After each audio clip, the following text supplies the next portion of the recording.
Saya itu halau daun kalau betapa klien itu sudah percaya sama kita. Kalau bisa honor itu kembali dia asal menang. Kalau bicara soal kode etik itu tidak sesuai dengan kode etik. Ya. Berarti dianggap dia tidak memiliki itikat baik. Tapi kalau dari Bang Hotman sendiri nih dengan RUU KUHP yang baru, setuju nggak? Kan ini banyak yang counter. Nggak ada sama sekali buktinya, tiba-tiba tersangka. Bayangin kalau cuma rakyat biasa doang yang tidak pernah berurusan dengan KPK tiba-tiba diperiksa 24 jam di kamar tertutup, ya akhirnya apapun diakuin aja.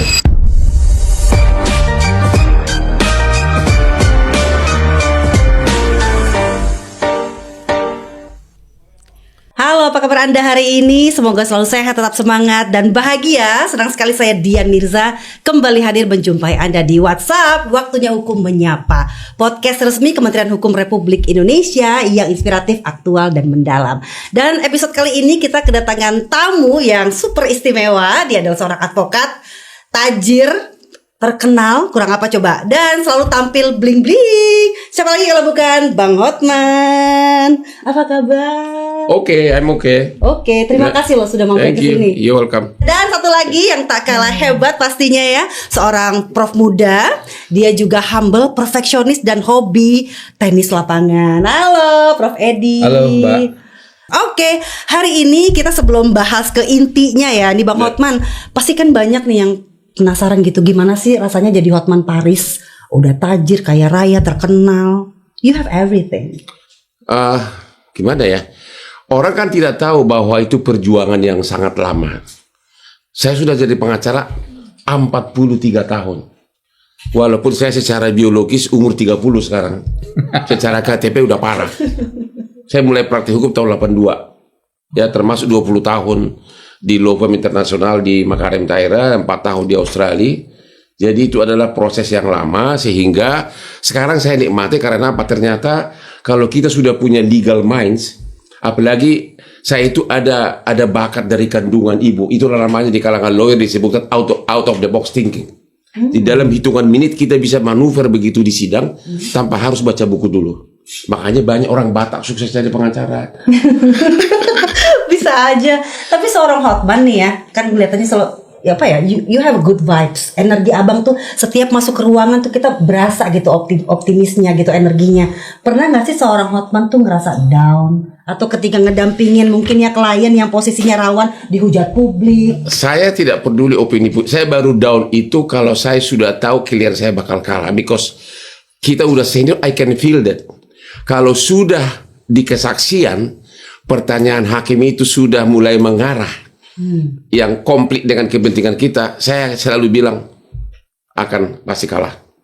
Dalam kasus Pilpres di MK, 2 dari hakim MK itu selalu memberikan komentar terhadap bukti-bukti yang tidak bagus untuk Prabowo.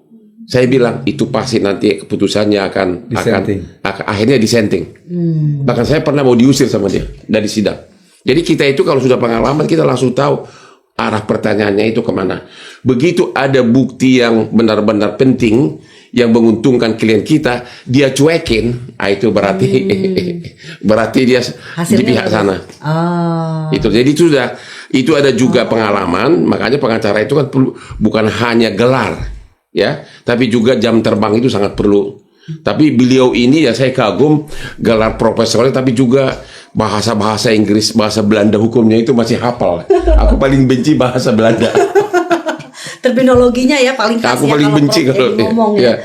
Jadi kalau yang namanya down gitu ya, itu apa, hujatan publik segala macam udah kebal ya. Udah kebal itu, ya. Tapi ya saya itu halau down kalau betapa klien itu sudah percaya sama kita. Kalau bisa honor itu kembali dia asal menang. Usah itu, tapi what can you do? Dan itu bisa langsung, bisa 2 bulan kita down menunggu putusan kan, kesaksian, pembuktian, kesimpulan, baru 2 bulan lagi baru jelas-jelas kalah. Makanya saya gara-gara itulah kok bisa jadi berenang, karena dengan berenang pagi itu sambil merenung kekalahan. Jadi saya sekarang hampir tiap pagi jam 4 berenang di rumah. Tiap hari. Ya, dan juga banyak benar ide-ide baru di situ. Ternyata kalau otak kita itu segar, banyak ide-ide baru, termasuk malam ini makan malam dengan yang mana gitu. Iya. Itu kita obrolin nanti ya Bang ya.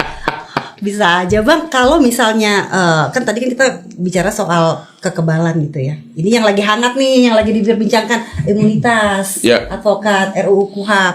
Kalau sejauh ini pakai KUHP yang ada, ini hak pendampingan hukumnya kayak gimana sih untuk warga? Ya, ini dua hal yang berbeda, imunitas atau hak mendampingi. Imunitas kan tindakan dari seorang pengacara dalam rangka membela kliennya. Ada satu sekarang yang korban sudah dituntut 2 tahun gara-gara membela kliennya tapi melanggar aturan kode etik. Yang mana yang ditanya nih? Ya, selama ini pendampingan Abang, perlindungan hukum. Jadi yang paling fatal banyak pelanggaran hak asasi manusia adalah karena di Indonesia ini seseorang tidak punya hak untuk didampingi pengacara, saksi tidak berhak didampingi pengacara, baik selama penyelidikan maupun selama penyidikan saksi. Padahal justru disitulah paling banyak pelanggaran, terutama misalnya seseorang sudah diperiksa 24 jam tidak bisa didampingi pengacara, ya. Pas menit terakhir ditetapkan tersangka, udah matang, dia sudah ngaku semuanya dalam suatu ruangan tertutup kayak gini, dia tidak didampingi pengacara, sehingga karena udah keburu tanda tangan jadi tersangka di pengadilan udah susah dipatahkan karena dia sudah menandatangani BAP yang seolah-olah mengaku yang menguntungkan penyidik. Makanya salah satu yang mutlak, saya dengar tadi dari Pak Wamen itu sudah tertampung bahwa selama proses penyelidikan dan penyidikan, saksi itu harus berhak didampingi oleh pengacara. Pengertian berhak itu juga harus benar-benar, jangan seperti yang kita lihat waktu Pak Jokowi didampingi pengacaranya dikasih di belakang punggung, kayak tukang pengamen ditaruh di belakang. Benar-benar hak dari pengacara itu nggak ada.